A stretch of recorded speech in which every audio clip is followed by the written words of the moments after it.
This episode is brought to you by the following Dog Pound members: Cheryl from Ohio, Emily from Florida, Tony from Wisconsin, Debbie, Holly, and Misty, all from the state of Ohio. To learn more about how you can sponsor an episode, please visit patreon.com/dogwithabone. Are you looking to be more involved in the Dog Pound community? If so, please visit patreon.com/dogwithabone. For just $1 a month, you can help support Dog with a Bone's mission. Please visit our page to learn about the multiple tiers that will give you access to behind-the-scenes content, outtakes, documents, photos, videos, and live monthly events with me. I thank you for your continued support and consideration. Warning: this episode contains adult content and listener discretion is advised. All views and opinions expressed by Dog with a Bone guests are their own and do not necessarily reflect those of the host or the contributors.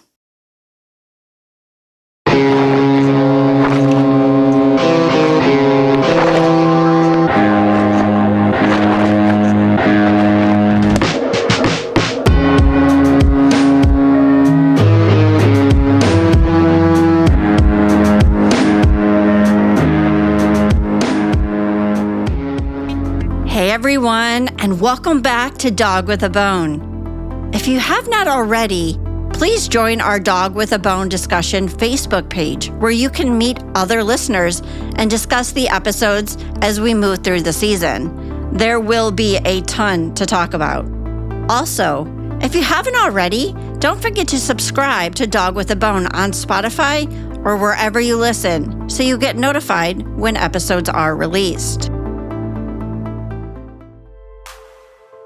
All right, everyone, season 2. The only way I thought that I should start this season is talking about how I selected this case out of the hundreds of thousands of cold cases out there.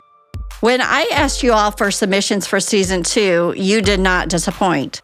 I was first looking to take a case in another state. I figured since I covered cases in West Virginia and Ohio, maybe I should head north or go west. I wish I could take on all of them.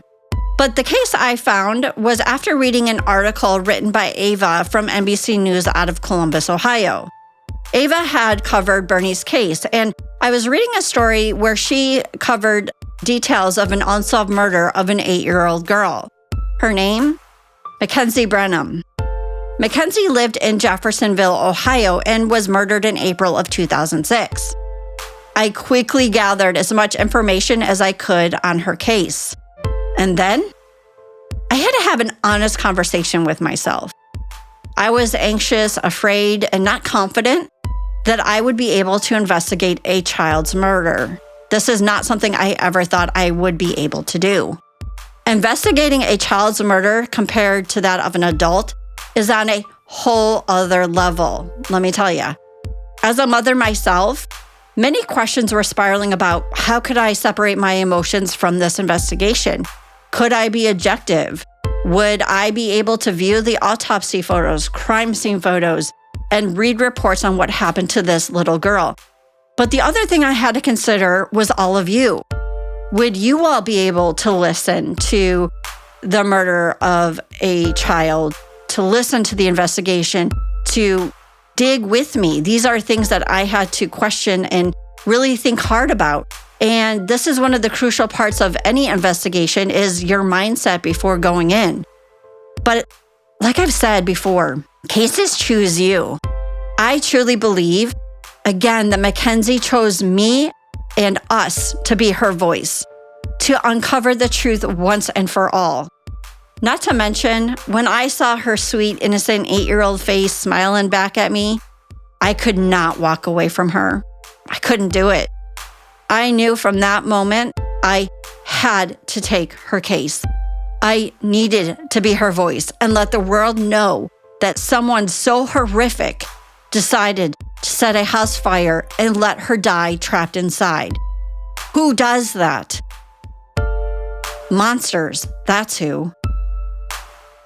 My first move, once I knew that I was not turning back, was I reached out to Mackenzie's dad, Donald Branham. He has been fighting for justice for his daughter for over 19 years. 19 years. He has continued to question the sheriff's office, who is currently in charge of Mackenzie's case, and questioning, why have there not been any arrests? Why have there not been any movements in her case? Donald and I connected after the holidays last year to discuss Mackenzie's case. I just wanted to know if I could help bring new information and leads and attention to the case through Dog with a Bone. There's always, again, that chance a family member may say, no, I don't want to do this. And that was a big fear for me. There is a huge amount of spotlight that is put on the victim and the family, which can be stressful when a bunch of strangers like us are weighing in on their life. I was nervous and anxious that Donald may have that same response. But here's what he had to say. I want to keep my daughter's case open because here's the thing. This case is one of those where things weren't done the way they were supposed to be done. When I started investigating my daughter's homicide, I found out a bunch of stuff. Everything that I did, I have documents. And boy, did he. Donald showed up to our first meeting with a tub full of photos, documents, and tapes. It was so heavy that I needed help carrying it back to my room. But going back to our initial conversation, Donald told me, let's go. I had so many emotions running through me that I recorded so that I could share with you.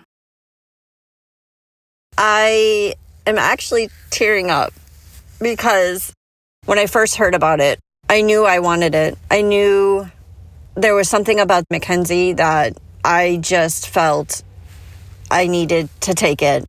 Just got off the phone with her dad and feel his pain. I mean, he's done so much of the work. Hopefully this podcast and people get mad and we fight for the truth here. I'm excited to get to work. Donald conducted his own investigation starting in about 2017. He began collecting new information and leads into who murdered his daughter. We really have some amazing fathers who never stop fighting for the truth. Because Donald has people on tape who recall events of the fire and days afterwards, I will be incorporating his investigation into mine. Some people that he had interviewed are either no longer living or have not returned my calls.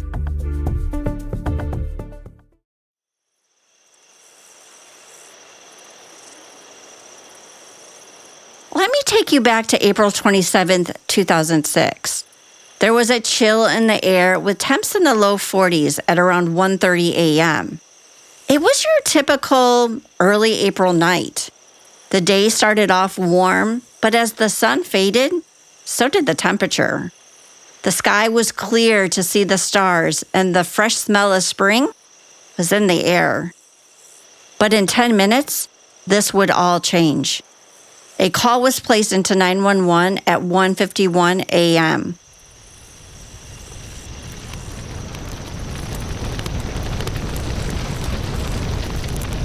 The sky now lit up with blazing fire, and smoke filled the air. The caller reported a single-story house at 7 East Walnut Street, Jeffersonville, Ohio, was engulfed in flames. The residents of the home were Mackenzie, Marianne, who is Mackenzie's mom, and Marianne's boyfriend, Kenny. Marianne and Kenny both survived.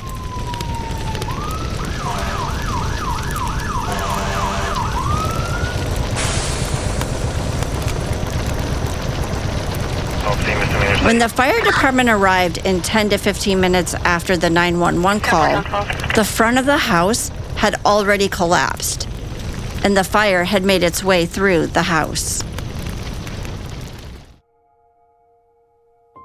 Unfortunately, we know that Mackenzie didn't survive the fire. She was found in her bedroom, laying on her bed. A fireman named Ben picked her up and carried her through the window. To just give you a quick backstory, we'll dive into this more in future episodes, but Marianne and Donald were divorced and living in separate towns at this time. Donald lived in Washington Courthouse, Ohio, which is about a 10-minute drive from Jeffersonville. They had 3 children together, Mackenzie, Harrison, and Douglas. And because I wanted to learn more about Mackenzie and who she was as an 8-year-old little girl, I got on the phone with her brothers, and they got to tell me a little bit more about their big sister. This is Douglas. I know you were 5 at the time. Yeah, 5 or 6. I was young. I remember like bits and pieces here and there, but like at that time I was kind of like, it was just like me and my brother, you know, like it was like a brother bond type thing. So okay, I really like was with him most of the time, and it's, yeah. So I have like bits and pieces. She was always like the bossy type, you know, like the big sister, but and she like mostly stuck with my older sister, Jennifer, at the time. She had an older sister? Yeah, on my mom's side, which is my half-sister. Does she live around there? Do you know? Jennifer, I believe, last that I know of, she lives up near where my mom lives. To clarify, Jennifer is Marianne's other daughter from a previous relationship. Jennifer's dad had full custody of her. Jennifer would spend time at Marianne and Kenny's for weekend visits.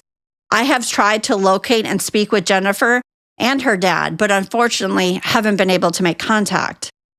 I continue to have hope that Jennifer will reach out to me. And as you heard, Douglas was the baby in the family, so he doesn't recall a lot about his sister or the fire. Harrison is older than Douglas, so while I was in town, I got a chance to sit down and talk one-on-one with Harrison. It always surprises me when I meet victims' family how much they look alike. I immediately see Mackenzie and Harrison. Are you Harrison? Yes, I'm Harrison. I'm Melissa. Nice to meet you. Harrison and I went outside and found a patio table that we could sit at. This is so that Harrison could smoke and help him get more comfortable with the interview. It's not easy talking with a stranger about your big sister's murder. You'll also hear loud trucks go by during the interview, and that's because the hotel sat off of the interstate. Harrison takes a seat on the patio chair, lights a cigarette, takes a drag, and then gives me the nod. I turn on the recorder. What was Mackenzie like? What kind of sister was she? The thing is with Mackenzie was not only like a sister to me, she was close to me. Mackenzie was one of my like closest friends, but she also was like a mother to me and my brother. In what way? Like, when we lived with my father, us 3 kids, and before my dad got and found anyone, Mackenzie, I mean, she ran pretty much the house. Like, if we had to clean our room, she was on it. She was, hey, you guys need to clean this room. If not, I'm going to clean it, and then you guys are going to get grounded, that type of stuff. Yeah. That's just Mackenzie. Mackenzie was that type of person. Like, she took, at a young age, she took the mother role of me and my brother and everything. She was there for everything.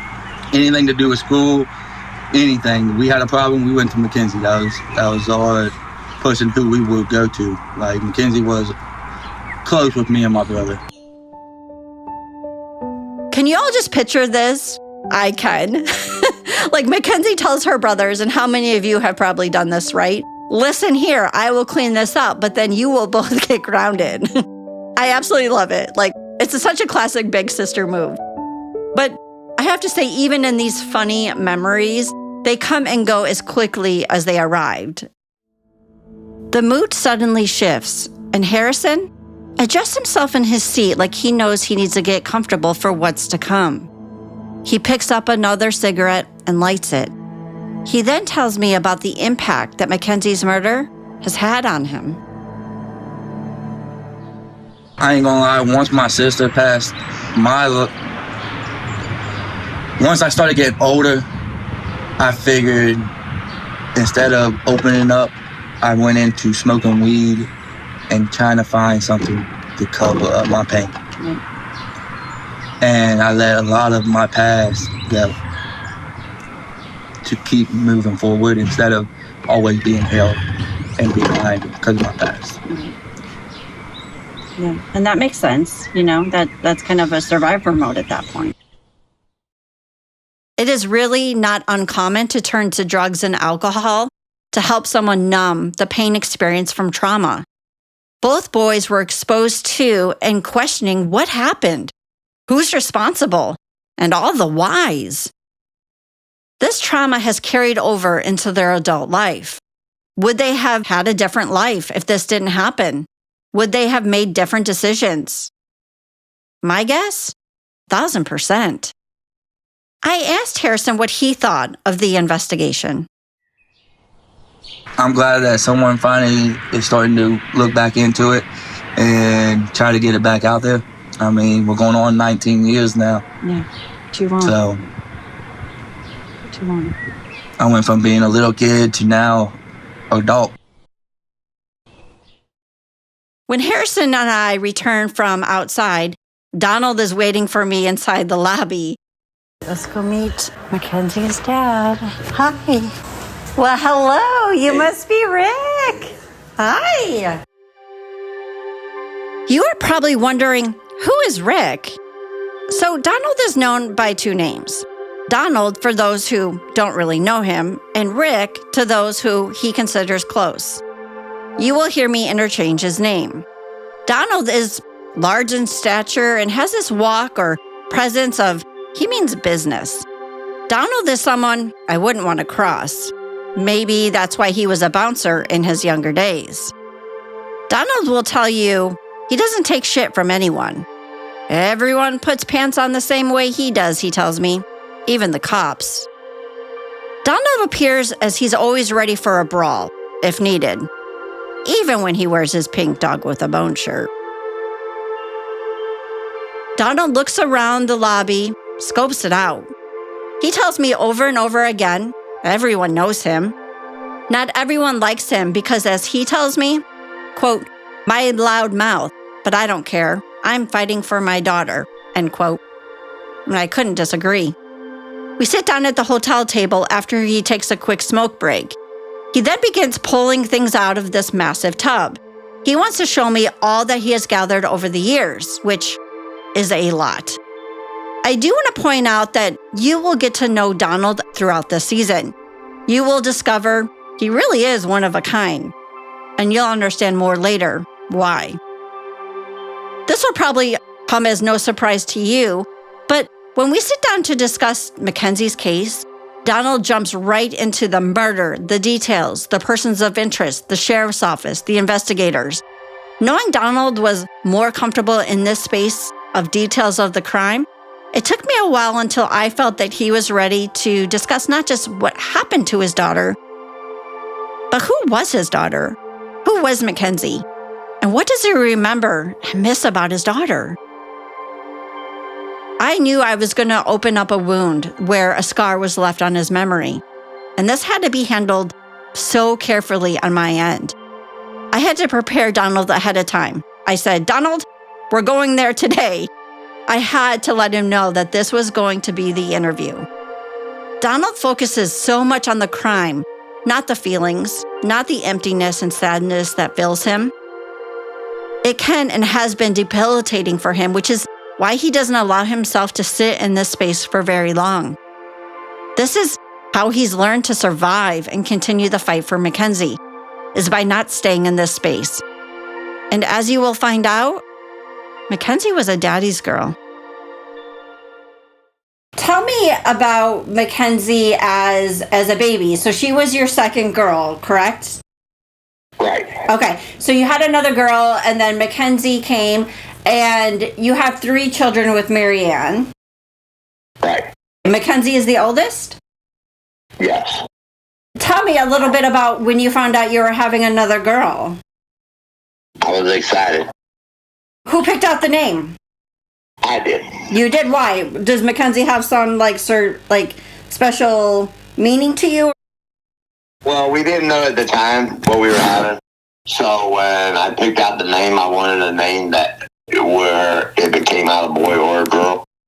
And Mackenzie was, is a name that could be either or. And then when I found out, I ended up picking up the middle name too, with Taylor. And then that's how she ended up with her name. I love her name because you can call her Mackenzie or Kenzie. Right. I got custody of her when I'm going to say she was 5.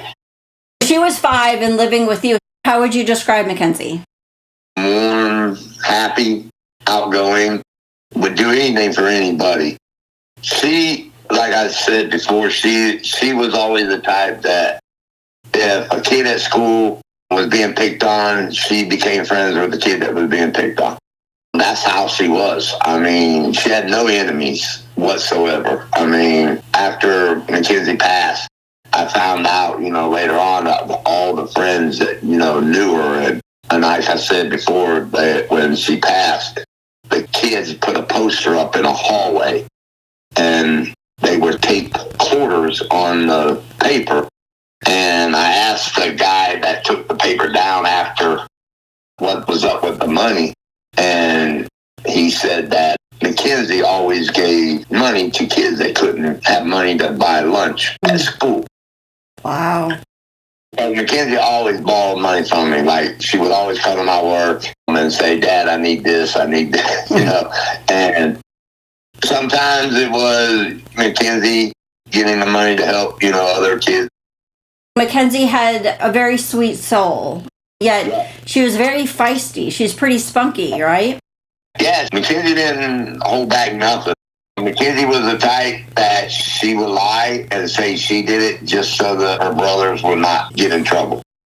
That's what Harrison had told me as well, is that she was really their voice, very protective. And you and I had talked before, because it was just you, her, and the 2 boys.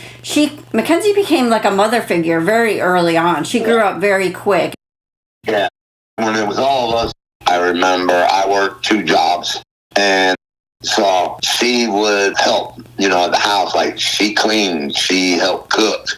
She would get up and get the boys dressed and ready for school. And then she would walk them to the bus stop and make sure they got on the bus. I mean, she was everything.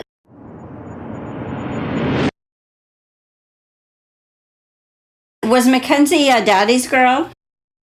Mackenzie was a daddy girl, full-blown daddy girl. I mean, like I said, Mackenzie, she could do anything wrong. I mean, literally would do something right in front of me, and I would still be like, I didn't see it. And it's like, she was just, you had to understand her. She, like I said, she was like a tomboy too. I mean, she loved riding on the four-wheelers. She loved fishing. Fishing was one of her biggest things. She loved to fish. And, to have that, you know what I'm saying, that girl that likes that kind of stuff, you know what I'm saying? And it's like, I was going fishing, I didn't even have to say nothing. As soon as she saw my pole coming out, it was like, oh, we're going fishing? And she'd grab her pole, That's how she was. What did she love to do in her spare time? I know, so fishing, but what else did she love at that age? Because she was 8 years old, so what was she into? Yeah, she loved poems. She loved writing poems. And that's one of the fortunate things, when Mackenzie made stuff at school. I mean, I got a tote full of everything that kid made in school. So it feels good to be able to go back and look at all what she did, in school, because I had it all. And she had all kinds of poems. She wrote books and books of poems. She loved to dance, you said. Oh, yeah. Loved to dance. That was one of her favorite things. Dance and sing. Was she good? Did she get it from you? Yeah. Right. And then, like I said, the unique part about Mackenzie is, when you have girls, they, whatever like a theme is, if it's princesses or if it's, Minnie Mouse or whatever. That's what, they would want their rooms done in or whatever. And Mackenzie wasn't that way. Mackenzie, now she did collect Care Bears. I started her with Care Bears. She loved Care Bears. I think the reason with the Care Bears, each Care Bear means something. I can agree with this one. I have to share that I loved the 4-leaf clover bear, being that I'm Irish. I'm sure if you love the Care Bears, you have a favorite one too. And then, like, when you went upstairs to her bedroom, it was purple. She loved purple. Purple was her favorite color. And when you went upstairs, like, on her dresser, you think you would see, kid toy things or Barbies or not her. You saw angels or Jesus figurines with Jesus. She had the whole Bible story book collection. When she went to the visitation center, they had books there. They gave her a couple books, and when she brought them home, one of the books was about, Adam and Eve, and then the other book was about Noah's Ark. And I have those books still today. And that's what I said. Hers was all about God and angels and that kind of stuff. Where do you think she got that from? Honestly, I don't know if it was where, like, on the summertime, they always went to vocational Bible school. And I don't know if that's where she picked it up, when she went, because, like, she come home and always had stuff that she made, and then the boys wouldn't have nothing. I'm like, what in the world? they didn't want to go. She wanted to go. And I don't know if it was just because she went to church, all summer and every week went to a different church, and did the whatever. And I don't know, but that's what she became. Yeah, she was very spiritual. For such a young age, that's very unusual to have that. I love this so much that Donald shared every night Mackenzie would say her prayers before bed. She would have on her nightgown, she would kneel at the side of her bed, and she would say the prayer. And this prayer he had engraved into her headstone. Now I lay me down to sleep. I pray the Lord my soul to keep.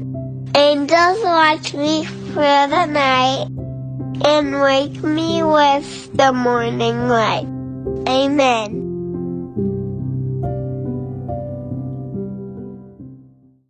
As we continue talking about Mackenzie and who she was, he tells me a sweet and I think hilarious story on how Mackenzie was teaching Donald things regarding him being, let's say, very vocal. She let you know, too. Like, every time I went to a court hearing, she would sit me down and I'd have to listen to her speech. She always told me, she's like, Dad, you got loud mouth and you speak, your mind, and sometimes it gets you in trouble. And she said, I'm telling you, all you got to do is when you start to get mad, don't open your mouth, just look up. And I kept saying, what are you talking about? She's like, just look up. God's watching. God's over the top of you. As you look back, what do you miss most about not having your daughter? I can't even imagine losing a child, but losing a child who was murdered. As a father, what do you look back and say, what was robbed of you? I know for years I did blame myself because I would always say, if I'd have just said no, because I could have said no, you're not going to live with your mom. I could have been that father that said, no, you ain't doing it. But I'm the type that you kind of want to make your kids happy too. Mackenzie had a head on her shoulders. And when she made a decision, her decisions were more right than they were ever wrong. And I regretted it because I beat myself up for, I know, a few years of saying, what if I had just said no? She'd be here today. We don't know why. What happens. But those are questions that will never be answered. But we do look back and say, well, what if I'd have done this? Or if I'd have done this away? And a lot of people kept telling me, you didn't do anything wrong. You didn't make a bad decision. After Mackenzie died, what was life like for you? I mean, you had her there, and then all of a sudden, she's gone. What do you miss most about her? Everything. It is a lot. I mean, I miss the joke. She was a joke type person. Always happy. I mean, the kid was happy all the time. And I miss seeing her and my boys. Now my boys are grown, and they still think, what would she be today, and Mackenzie would have been somebody today. I can tell you that now. The kid was a straight A student, loved school. She probably went to college, graduated from college. She'd have been what she wanted. And she always wanted to be a veterinarian. She always wanted to be that. She always wanted to be a doctor, because anything to do with helping somebody is what she was going to do in her life. Mm. And I know I sit back. Days come when her birthday comes. Those days come. I'm always like, man, what Mackenzie would have, she'd have probably already had kids. I mean, seriously, she would have been 27 years old. That's hard to sit with. It is. It is very hard. And holidays, I mean, Christmas was Mackenzie's favorite. That was one of her biggest holidays, was Christmas. She loved Christmas no matter what. And when Christmas comes, it's hard. It's hard because, I see my other kids, and I see Harrison and Douglas, and now they got women in their lives and kids in their lives. And you still think about, man, I could be going to my daughter Mackenzie's house and having grandkids. All the what ifs, right? Yeah. Donald has been very active in the podcast investigation, which is new for me. I often felt like he was more of a teammate that was helping me put this season together. Usually I meet with the victim's family, they help where they can, and then they kind of let me go do my thing. Of course, I would give updates when something new develops or I have questions, but Donald is different. We talk and text sometimes daily. Donald and I have worked side by side locating people. We took a trip together. He gets me what I want, and we share theories and strategies back and forth. We finished our conversation, and after hanging up, I just find myself smiling. I'm smiling right now. There is just something about Mackenzie that makes people smile when I mention her name. The town of Jeffersonville and Washington Courthouse smile when they talk about her. So many people have heard of Mackenzie or know Donald. And when I made my first trip to investigate, I mentioned to the hotel manager that I was there looking into an unsolved murder in 2006. The hotel manager knew immediately who I was talking about. So have you lived in Jefferson? I lived there my whole entire life. Really? Yes. So what do you know? So basically what I know is what everybody else knows. I know the dad, he's had fundraisers. I feel so bad for him. He's had fundraisers, he's put the word out, everything else, and it's just like nothing. Everyone that I have met and spoken to from Jeffersonville or Washington Courthouse are very, very vocal about wanting justice for Mackenzie, but also Donald. And all you have to do is mention Donald, and I mean, everyone knows him. And I just love that the town supports this dad who's fighting for justice and wants answers. As I learn more about Mackenzie as the sister and the daughter in a town that loves her and wants justice, I also wanted to learn more about who she was as an 8-year-old little girl. I remember being 8 years old and all the things that I would do. I was able to connect with one of her best friends, Jeanette. And Jeanette refers to Mackenzie as her best friend. Jeanette and I talked about their short time together and what kind of friend she had in Mackenzie. So I'll start by saying, so her family used to watch me and my siblings when we was kids. And me and her just became kind of super close. We always would go over to her house and stuff. We were in school together. We went to the same school.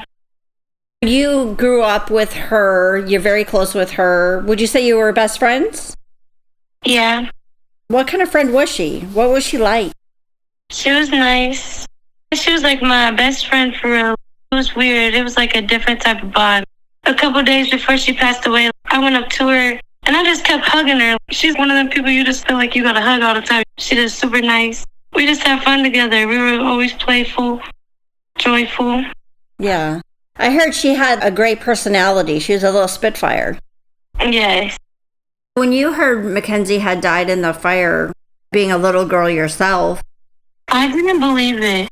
When my mom told me, I couldn't believe it. My mom woke me up for school that morning, and she told me what happened, and I just couldn't believe it. I was telling my mom, no, she ain't dead. And then I was telling my mom, like, I didn't want to go to school and stuff. And then when I went to school, that's when it hit, because everybody was crying, and they took us in these rooms and asked us questions and was trying to figure out everything. It was just very emotional. That was very, very emotional, especially because I was so young.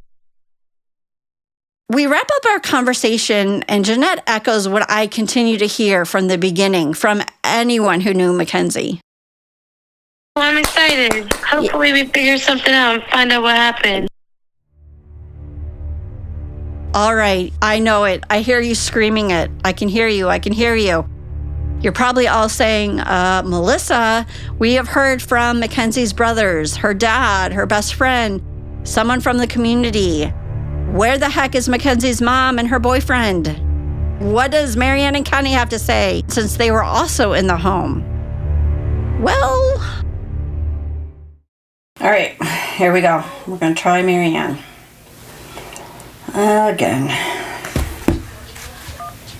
It's so ridiculous that it takes this long to try to connect with the mother.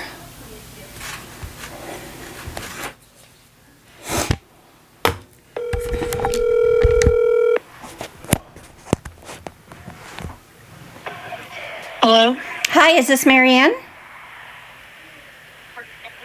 No, you have the wrong number. I'm sorry. Oh, this is the number that I had for her. I'm trying to connect with her, and this was the number that was given. Well, I'm sorry, but she hasn't had this number for about 3 years now. I'm sorry, they're giving you the wrong number. Now, you are probably thinking the same thing I did. How do I really know that this is not Marianne? I immediately called Donald to verify and played the tape back to him. He confirmed that it wasn't Marianne. So I tried other numbers that were given to me from multiple sources and also utilized Ben Verified with no luck. But then I also tried messaging Marianne via Facebook.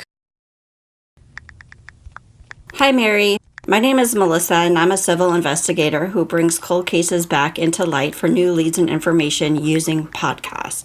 I'm hoping to speak to you about Mackenzie's murder and attempted murder on you and Kenny as well. I've spoken to Douglas. I'd like to learn more about Mackenzie and the events of that night.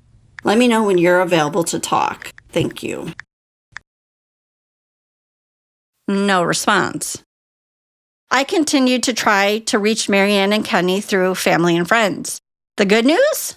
I was able to reach Mackenzie's grandmother, which is Marianne's mom. Her grandmother lived right down the street at the time of the fire. Hello? Hi, is this Mrs. Potter? Yes. Hi, I'm sorry I missed your call. I was out walking the dog, so I wanted to call you back. I just wondered who this was. Thank you for calling me. My name is Melissa, and I am a civil investigator investigating your granddaughter's homicide, and I use a podcast to bring about new leads and information, and I just wanted to call and talk to you about that because I can't imagine what you've been going through for the last 18 years, without having a resolution or justice. That's true, but I don't have anything new to add to the case. It's not anything new to add. I'm just curious as to who Mackenzie was and what you remember from that time. I just want to keep those to myself. Thank you. Okay, you're not wanting to get justice for your granddaughter? Yes, but that doesn't mean I have to share my feelings. I pivot so quickly because I knew she was about to hang up any second. So what did I do? I threw a Hail Mary and asked about Marianne. No, not your feelings, but I'm trying to reach your daughter. Mackenzie's mom is... And she hung up. Wow. Okay. Can you hear it? You can probably tell I was annoyed by her reaction and lack of not wanting to talk about her granddaughter's murder. I'm here wanting to investigate, wanting to get answers, and she just was not having it. But not only that, someone tried to kill Marianne, right? So I still hold out hope that someone from Marianne or Kenny's side of the family reaches out.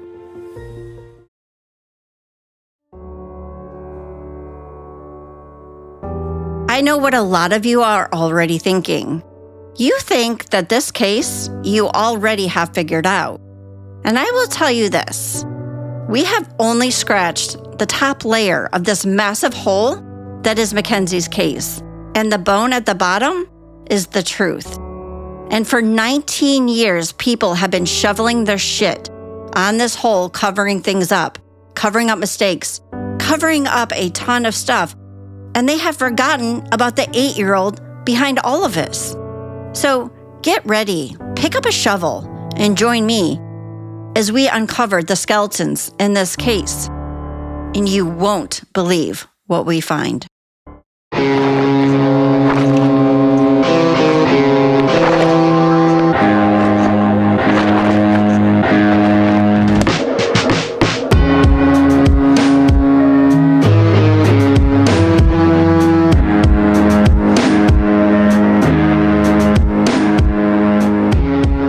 Next time on Dog with a Bone.